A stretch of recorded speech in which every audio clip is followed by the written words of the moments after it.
Welcome to this video about the application of top coats.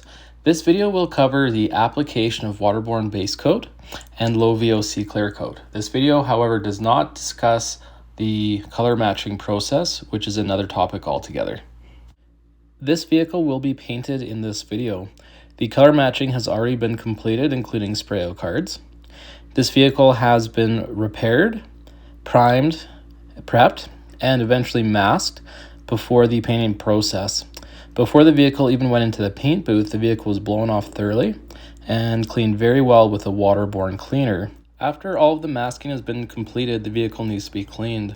Here, 2 towels are being used to clean the vehicle with a solvent-based cleaner, so a final wipe solvent or wax and grease remover. 1 rag has been saturated, and then all the surfaces of the panel are being wiped to help remove any contaminants, and then a dry clean towel is going back over the panel to remove the solvent and any minor contaminants that might still be remaining on that panel. However, it's important to note that at this stage everything should already be very clean, and so this is really just a final step. And if you look at the towel afterwards, there should be little to no contamination on that towel. If you're seeing a lot of debris on the towel at this stage, then the final steps of pre-cleaning were not completed correctly. Afterwards, the vehicle can be tacked. Using a clean tack rag, open the tack rag up fully, and then you can bunch it up or fold it back up, whatever your preference is.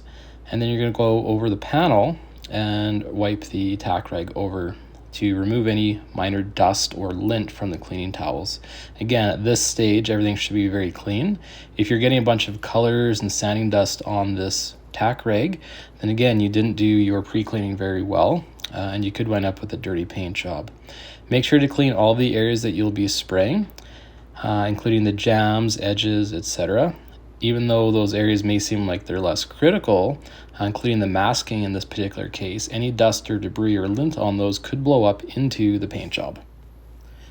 I will be blending the color within this panel, so I've elected to use a wet bed, which isn't always necessary, but it's a good safety step to ensure you have a good blend.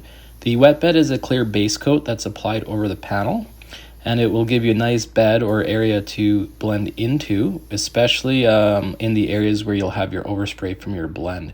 It can be applied to the whole panel as well, if you'd prefer.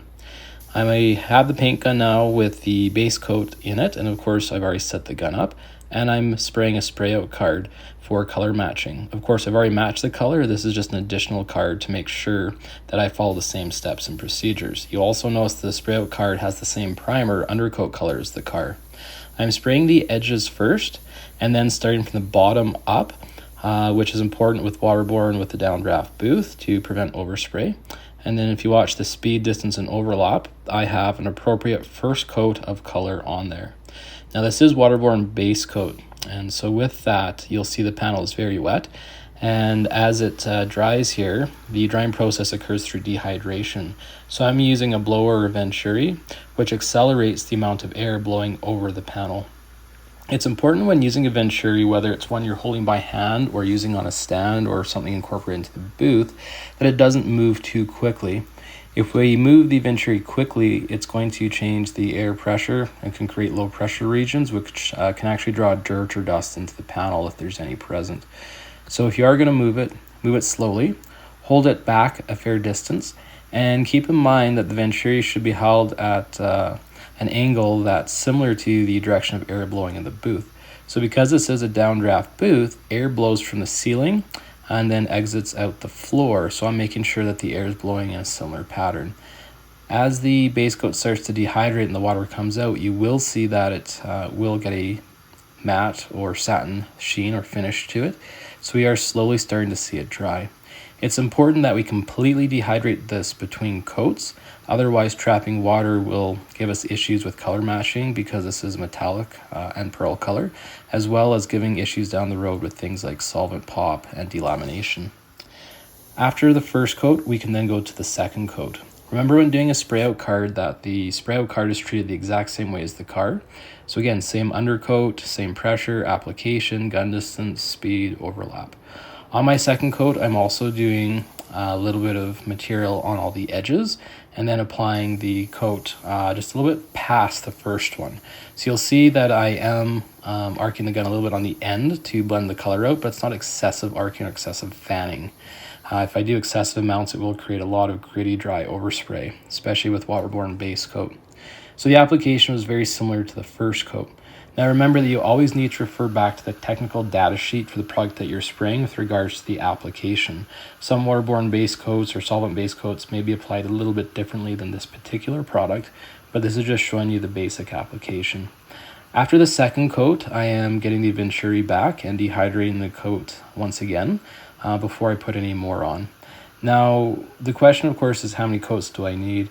With waterborne base coat with a metallic and pearl color such as this, usually 2 coats will give you coverage if you have an appropriate colored undercoat. In some cases, you may need a third. It's highly unlikely that you would need a fourth or more than 4 coats. If so, then you may have an inappropriate colored undercoat. Again, refer back to the technical data sheet and consider product training for the material that you are using with that particular paint line. After this has been dehydrated, I'm then going to check the color for coverage as well as check the metallic orientation. So I've shut the booth lights off, and I'm now using a color corrected light that's fairly bright. You can use a sun gun, for example, and this will help ensure coverage. It's much easier to check for full coverage with the booth lights off using this method. It's also good for checking any areas of imperfections in your paint. And so this is a method that we highly recommend doing after you believe you've got coverage on your base coat. After being satisfied with the coverage, I've decided to move on to the last coat, which is an orientation coat, not a coverage coat. I've taped off half of my spray out card so that I can see what one half looks like with the orientation coat and what one half looks like without. That's always a good method to use for checking with color match, as the orientation coat does greatly affect the color. And so sometimes varying that pressure can also help you achieve the correct color match.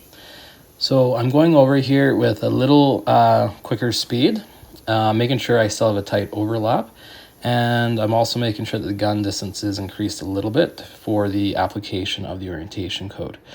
When we come in closer and have a look at this, you'll see that with this particular product, this base coat, it almost looks like wet, gritty sand. You don't want your orientation coat to be super saturated. It shouldn't be really shiny and wet. If so, that's over applied. And the whole point of it is to make sure that you have even coverage with metallics. To make sure that it is fully dehydrated, we can use an IR gun. So an IR gun or infrared gun will check the temperature of the panel. And if you read the panel temperature before you apply the base coat and then measure it after, the temperature should be the same. The temperature will drop during the application of base coat due to the water, and then when it returns to the same temperature, you know the water is dehydrated and that it is in fact fully dehydrated and not just skimmed over on the surface. After double checking the panel, making sure I'm completely happy with the base coat coverage and the metallic orientation and color match, I'm going to proceed with clear coat. So of course, clear coating the spray out card, and then of course clear coating the panel. So now we're going to clear coat the entire vehicle. I'm going to start up the edges here and then basically work around the perimeter and get all my edges first. Whether I'm spraying base coat or clear coat, I do prefer to always spray the edges first. And the reason for this is if I spray the edges afterwards, all the overspray from the edges can land on the surface. And if I'm going to have overspray from the surface land on the edges, it's usually a non-issue. So that's just a preference, and that usually tends to lead to the best results. I'm making sure to move the paint gun at a relatively quick pace. I'm also making sure that I'm watching what I'm doing as I'm laying the base coat down. There's a lot of angles in here and a lot of edges in these jams. I want to make sure that I apply it evenly. So I am stopping so often and having good visual check. If I do need to go back to a spot I missed, I can do that. Once I'm ready for the outside of the panel, then I'm going to work the gun around the panel, again considering my speed, distance, and overlap. And I'm always watching what I'm doing. I'm watching how the material is laying down. And then as I watch it, I can adjust those things, the speed, the distance, the overlap, to get the desired result. If I find I miss a spot, I can immediately go back and apply a little bit more, as long as I don't over apply the product. I'm carrying on with the rest of this quarter panel here. And again, watching that speed, distance, and overlap. The key is trying to consistently and evenly apply that product so it goes on with a smooth, even finish. Now, one thing to consider is I'm not necessarily looking for a perfectly flat, smooth finish. You could wind up with some textures from some orange peel, and that might be a good thing. In the case of this vehicle being a collision repair, the vehicle from the factory had some orange peel, so trying to match that same level of orange peel may be desirable. Otherwise, the panel may look like it's been repainted if it's got more or less orange peel than what the factory paint job had. Down here spraying the rocker panel, it's very challenging because there's not a lot of room. Plus, since this is a downdraft booth, the exhaust really likes to suck that clear coat out of the gun when trying to spray the rocker panel. So I'm spraying really close to those filters. So I'm making sure that I'm down, I'm watching what I'm doing. See, I'm having another check there, and I'm making sure if I did need more, I could go back right away. I have a look at the panel before I leave the booth, and from what I'm seeing, it looks like that's a good first coat application. After the first coat's applied, I'm going to check to see if it's ready for my second coat of clear. So here I'm checking to see how tacky the paint is, and you can do that test or do a check for hand slick. As per the spray out card, I'll treat that the same as the car, so we'll get a second coat of clear coat on here. Now, the amount of time for the clear coat to flash between coats will vary by product, temperature, selection of your solvents, etc. And with this product, about 5 minutes in between coats is usually sufficient. And then the second coat is going to be applied basically the same as the first coat.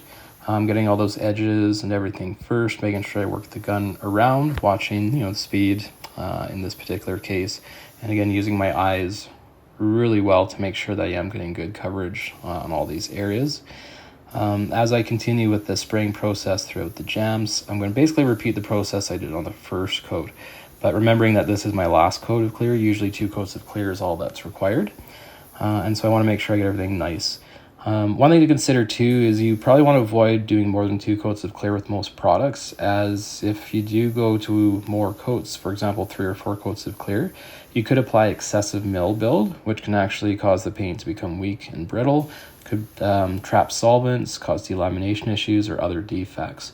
So more clear isn't necessarily better. An appropriate amount of clear coat is sufficient, and that's usually achieved with 2 properly applied coats, as we'll see in this video. This is a low VOC clear coat, so there's not a lot of harsh solvents in it, and it's also a high solids product. And so with this product, the way you spray it on is basically the way that's going to look once it's done drying and curing. So again, I'm checking the panel really thoroughly with my eyes to make sure that I'm happy with the results, the way things are laying down. If at any point I need to go back and readdress any areas, I can. So again, repeating that process from the first coat back to the pillar here, up through the roof. Now, since I'm doing the exterior, I want to be very particular about the speed, the distance, the overlap with the paint gun. Another thing to consider too is my feet. I have 2 air hoses here for the fresh air hood and one for the paint gun, which is actually required by our legislation to have 2 separate hoses and to be using a fresh air hood whenever you're using isocyanate-based products, which the clear coat uses isocyanates in the hardener. And so when I'm dealing with these 2 hoses, I have to make sure that I don't trip on them while I'm spraying and I don't step on them, because that could cause an interruption in pressure. As I continue to spray, I'm watching the material lay down, making sure that's going the way I want. Otherwise, again, I can adjust things. I did notice that it's a hair lighter there than I wanted, so I'm just going back briefly with a touch more product. At no point am I hammering this clear coat on. That's a bad habit to get into. So allow the product to work properly. So using the correct solvents for the temperature and the size of the job, and then setting up the paint gun appropriately will get you the desired results when combined with the speed, distance, and overlap of the paint gun. Now I'm finishing with the rocker panel, and of course I'm finishing with the rocker because of the downdraft booth. So with the clear coat, I want to basically start from the top of the car and work down, which is what I did. And as per the first coat, the exhaust of course wants to suck the paint away from the vehicle, from the rocker. So I'm taking my time, making sure to go in there, laying down a little bit, getting down on my side, and really checking visually to make sure that everything is laying down and getting the coverage that I want. But so far everything's looking good on this rocker panel. And once I'm at the rocker panel, of course, I will get up, inspect the entire panel, make sure that I'm happy with the results of this application of clear coat. And then with our clear coat, I'm going to bake it. Some clear coats are designed to air dry. This particular product can be air dried or baked, so always refer back to that technical data sheet for that information, of course. I'm going to bake this one at about 145 degrees Fahrenheit for about 25 minutes, which is sufficient for the baking. And so, of course, always make sure that you know what the time and temperature is if you're going to bake it. If you are baking, just keep in mind that baking can cause problems such as solvent pop and dieback. And you may need to purge the booth before you do that, meaning you may need to let the clear coat breathe for a few minutes before you get that ramp up in temperature. So always know your product and your booth and how to use those things in conjunction with each other for the best results. So after this product has been baked, this is the final result. So this is now dry. And after it's been unmasked, this is how the vehicle looks. And once it's all been reassembled with the color, we can see the color match looks quite good. Maybe the other panels could be polished a bit to bring up the gloss. Thanks for watching this video.